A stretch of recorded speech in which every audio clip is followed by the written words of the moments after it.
Bonjour, bonjour, je suis Edith Fleur Mipo, architecte et promotrice du FENDA, Festival National de Dérivés et Accessoires.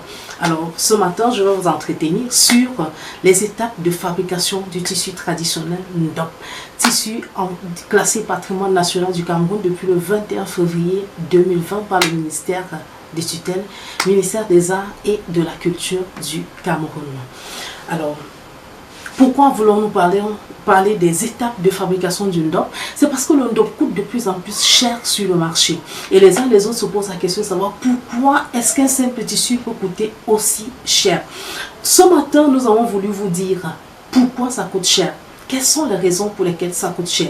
Il faut déjà dire que la fabrication du Ndop obéit à tout un processus.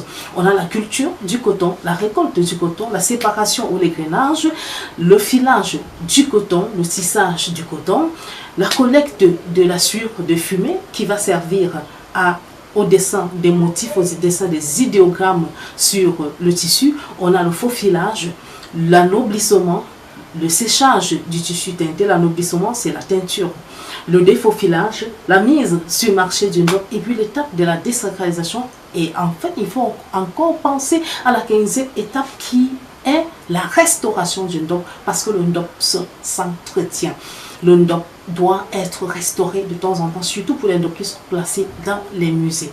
Ce matin, nous sommes allés à la découverte des techniques de fabrication du Ndop qui commence par la culture du coton. Le coton se cultive dans la zone septentrionale du Cameroun et après avoir cultivé le coton, il faut faire l'égrainage du coton. Enlever les graines, séparer les graines qui vont servir à produire autres produits, à l'exemple de l'huile diamant qu'on connaît, produite par la soude de coton. Après avoir donc fait l'égrainage du coton, il faut faire le filage. Le filage du coton, qui obéit aussi à une technique. Je ne peux pas encore maîtriser la technique, mais le filage du coton, quand on a filé, c'est-à-dire transformé ce coton en fil, on obtient des bobines comme celle-ci. Et avec ces bobines, on passe à l'étape du tissage. Nous avons pu obtenir pour vous cet appareil de tissage auprès de l'artisan M. Tanoa Jonas au Salon international de l'artisanat du Cameroun qui s'est achevé le 24 décembre dernier. Et cet appareil qui n'est pas complet parce qu'il y a encore le hangar de tissage sur lequel il faut fixer ce matériel pour pouvoir tisser. Nous avons ici un tissu de 2 doigts. Vous comprenez pourquoi nos parents pouvaient se vanter d'avoir un Ndop de qualité, un Ndop cher, un Ndop de valeur, je vais dire, parce que le nombre de bandes qu'on a utilisées détermine la valeur. Ici, nous avons un tissu d'un doigt. Si je pose mon doigt, vous voyez que c'est juste un doigt. Donc, c'était en fonction de ça. C'est pour ça qu'on, dans la définition du Ndop, on parle des bandes de tissu cousu bord à bord, parce qu'on va prendre plusieurs bandes comme ceci pour avoir un tissu important pour pouvoir faire un vêtement ou alors un tissu qu'on va utiliser lors des funérailles. Ça, c'était une technique de tissage. Nous avons un autre métier à tisser qui permet d'avoir des grosses bandes comme celle-ci. Donc, aujourd'hui, il faut dire que le Ndop, la technique de fabrication du Ndop a évolué dans le temps et dans l'espace. Hier, on a utilisé des peaux d'animaux, on a utilisé les fibres de raffia, on a utilisé du chanvre, on a utilisé le baume. Le baume a été utilisé par les gracieux. Pour ceux qui connaissent l'arbre qui est communément utilisé dans les lieux sacrés, en banque on appelle ça tchilchak. Donc c'est le tchilchak qu'on utilise donc pour produire, pour fabriquer le baume.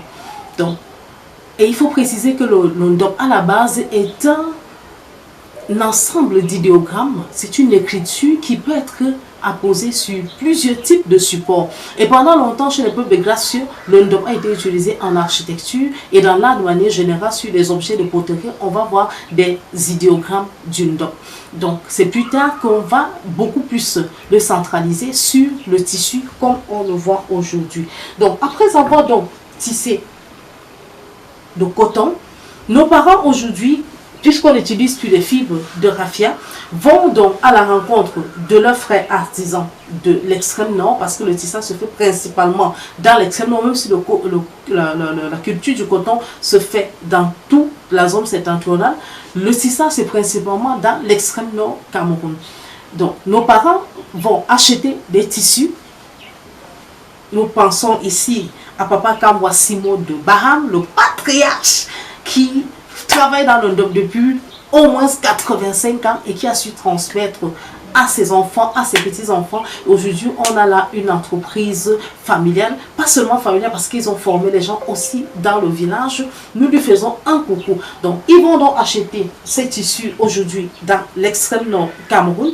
Après avoir acheté, ils vont donc utiliser la suie de fumée pour dessiner les motifs. Poser donc ces idéogrammes, cette écriture sur le NDOP. Et après avoir donc posé cette écriture, on va utiliser les fibres de raffia, parce que préalablement on a récolté donc les feuilles de raffia, on va donc enlever les fibres, et c'est avec ces fibres qu'on va faire la réserve, coudre les parties qui resteront blanches après la teinture. Après avoir donc fait cette couture qu'on va appeler le faux filage, le tissu va aller à Garoua. Nous faisons un coucou à M. Oumaro du côté de Garoua qui fait la teinture jusqu'à ce jour et qui a eu une médaille à la première édition du FENDA. M. Oumaro, nous ne t'avons pas oublié, nous pensons à toi. Donc, on va donc faire la teinture. Après avoir fait la teinture, il y a le séchage. Après le séchage, le tissu revient donc dans le Grand Sud, à l'ouest Cameroun, et c'est là qu'on va faire le défaufilage, c'est-à-dire enlever maintenant ces fibres de raffia pour obtenir cette partie blanche, pour retrouver le blanc de départ sur ces parties qui vont mettre donc en lumière l'écriture ou les idéogrammes apposés sur le tissu. Il faut préciser que ce travail est principalement fait par les femmes. Pourquoi les femmes? Parce qu'elles sont endurantes, elles sont patientes.